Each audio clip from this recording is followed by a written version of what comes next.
Kaya alam kong hindi ako gumawa, alam kong si Lord.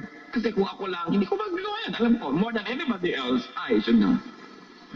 Kaya natutuwa ako sa topic na binigay sa akin, empowering the OFW. Unang-unang pinag-usapan natin, give them what they should give away the Lord. So evangelize. 2, education. We've got to educate the OFWs. 2 Timothy 2:15, do your best to present yourself to God as one approved, a workman who does not need to be ashamed and who correctly handles the word of truth.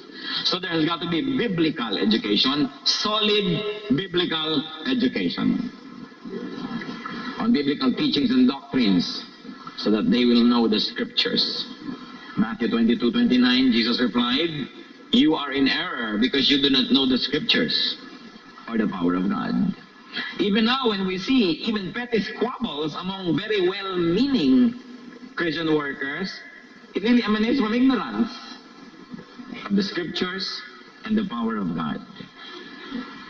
And one word of caution, the statement of faith is not always the scripture. More often, it is the interpretation of scripture. Kaya marami naggegera-gera, pumupunta sa World War III for the statement of faith. Mag-assemble sila ng few verses. But you know, its totality is not what it is. It is usually an interpretation. So mahalaga, nire-review natin. Nire-review natin ang lahat ng bagay because the truth sets us free. It's important to have a statement of faith, of course. But it is not the scripture as it is. These are assembled ideas within the framework of those who interpreted it some time ago. Kaya kailangan nire-review natin. Hosea 4:6, my people are destroyed from lack of knowledge. So we've got to give education to the OFWs, biblical and also technical education. Techniques. They've got to know basic, decent hermeneutics. It must be taught. They've got to be taught how to do research from Scripture and to use research aids, the use of traditional and modern aids. In fact, now there are so many technical aids that you're almost replaceable. So much that your study and research can be made so easy. But caution. Caution. Because no matter how voluminous and how exhaustive guides are, they are still structures and interpreted structures in the minds of those who wrote them. So hindi dapat masyadong ito na yung parang scriptural and biblical value. Sabi ko, ito yung meaning ng ganyang verse, o ito yung commentary, itong sinabi, sabi niya. Yun ang experience sa Holy Spirit. Pero kung ano rin yung access niya sa Holy Spirit, tayo mga anak ng Diyos, we have the same access. So, titignan din natin and feel free to disagree sa mga commentaries. Tao rin naman ang may gawa nun eh. Although, of course, usage, scrutiny has proven that probably they have great value, pero hindi yung gospel truth. I find it very important to inculcate that in the minds of new Christians, young Christians, because they tend to take every Christian literature with really talagang 100% belief without even sometimes scrutinizing and reviewing what they read. So they say, this is the Bible, this is this man's interpretation of this Bible, ito yung what he thinks, ito yung guide niya, pero hindi yan mga gospel truth, isa lang, yung Bible lang. It is important to emphasize that, because sometimes we become over-dependent on the men and women who have gone before us, good as their experiences are, but every generation has a fresh exposure to how the Lord would deal with this generation. It's nice to have guideposts, it's nice to have watermarks, but every generation must open itself to fresh leadings from the Spirit of God. It is crucial that we don't atrophy, that Christian scholarship does not become a museum piece, because so many great men in the 16th century did all the thinking and the praying. We've got to teach people how to preach, how to teach, in other words, how to communicate. I was reviewing many list of subjects of different college courses and subjects in high school. And I was thinking that if I were to go back to college and high school and elementary, And if I were to counsel everybody who's now in college and high school and elementary, I will make them think that there are only two very important subjects. And that is communication and good manners. Ngayon, na hindi ko magamit-gamit sa buhay ko yung sine, cosine, tangent, cotangent. Hindi ko pa natatanto ngayon kung aanin ko talaga yun eh. No? Yung mga chemical components na pinagtatanggal-tanggal mo at binabalik-balik mo sa drawing, hindi ko pa nakain kahit kailan yun eh. Pero tinitingnan nyo ang success sa mga tao in everything they do. Naka-premise lang sa dalawang bagay. Can they communicate well? Kasi sometimes if you can communicate well, even though you have no idea, you sound intelligent. No? Communication, and are they socially gracious and likable? Because in everything we do, we need help from others. And people help whom they like. People help the likable. So kung may ituturo ako sa anak ko ng dalawang pinakamahalagang bagay, of course, hindi natin pinag-uusapan yung spirituality, given yun eh.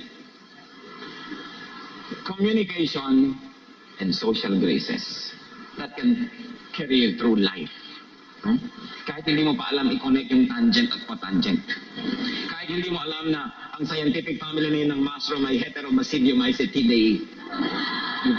Hindi bale na ang mahalaga, marunong ka makipagkapwa at marunong ka magsalita o magsulat.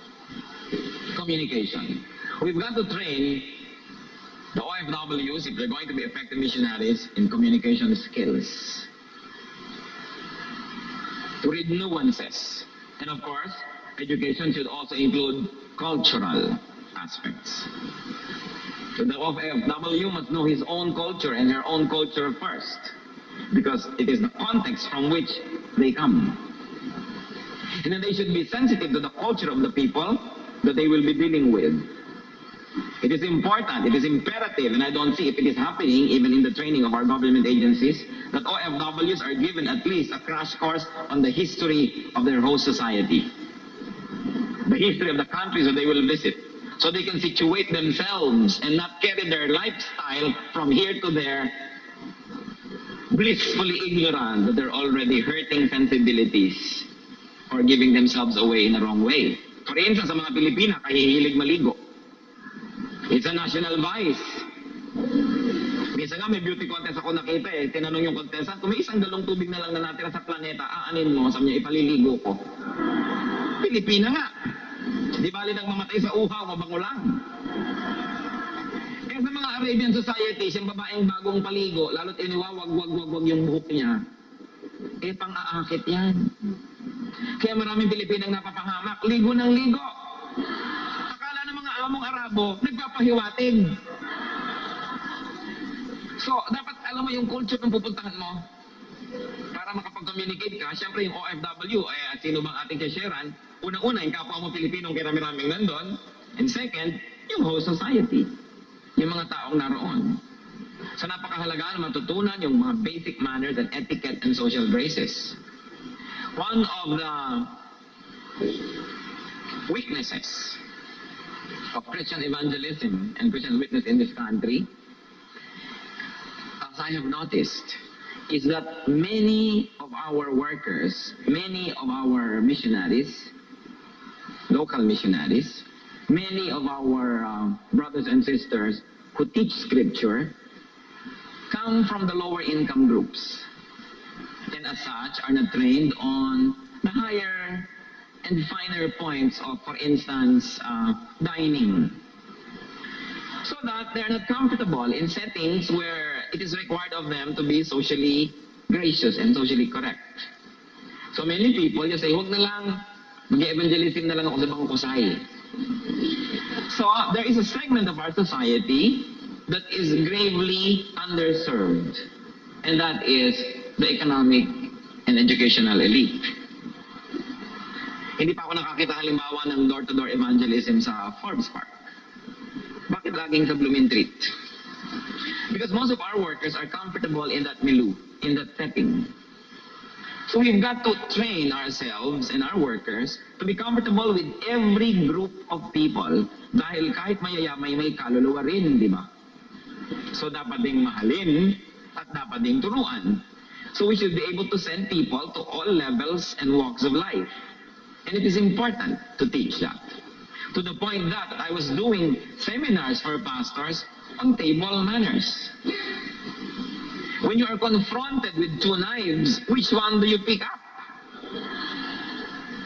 When you are confronted with 3 silverware, 3 baso, alin ba dito ang gagawin ko? Anong gagawin ko dito? Kakainin ko ba? O iignorin ko itong umuusok na to? Kasi kung hindi tayo at ease, hindi tayo relax, how can we be effective? Kaya tuloy, nanineglect natin yung ibang sector natin ng society na gano'n.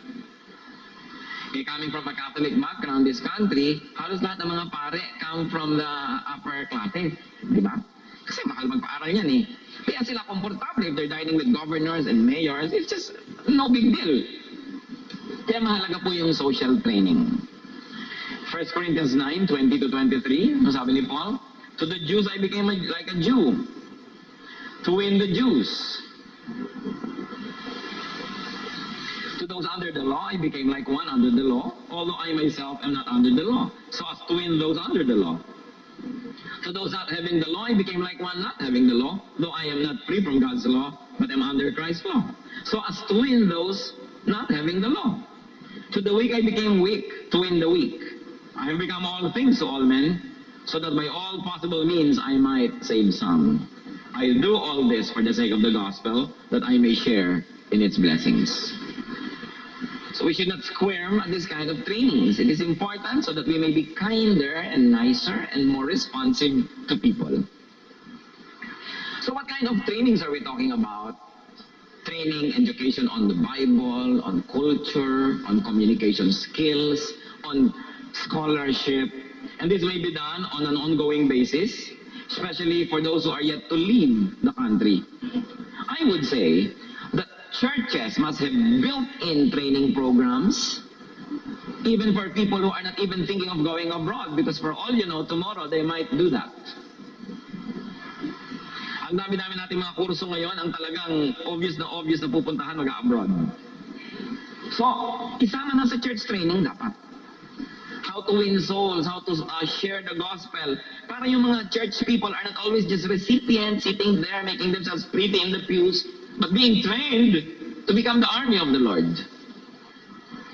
And not only the churches, especially if the church are not that big to be able to have a sustained educational program, but specialized institutions to give financial support and remuneration even to your tent makers. Hindi naman kung tent maker ka, may sweldo ka na naman dyan, sister, hindi ka na namin susuportahan.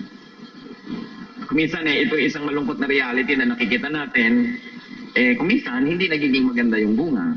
1 Corinthians 9, 7 to 10, who serves as a soldier at his own expense? Who plants a vineyard and does not eat of its grapes? Who tends a flock and does not drink of the milk? Do I say this merely from a human point of view? Does not the law say the same thing? For it is written in the law of Moses, do not muzzle an ox while it is treading out the grain. Is it about oxen that God is concerned? Surely he says this for us, doesn't he? Yes, this was written for us, because when the plowman plows and the thresher threshes, they ought to do so in the hope of sharing in the harvest. So, natin sabihin ko mo, OFW ka naman, dollar earner ka naman, kumikita ka ng dinar.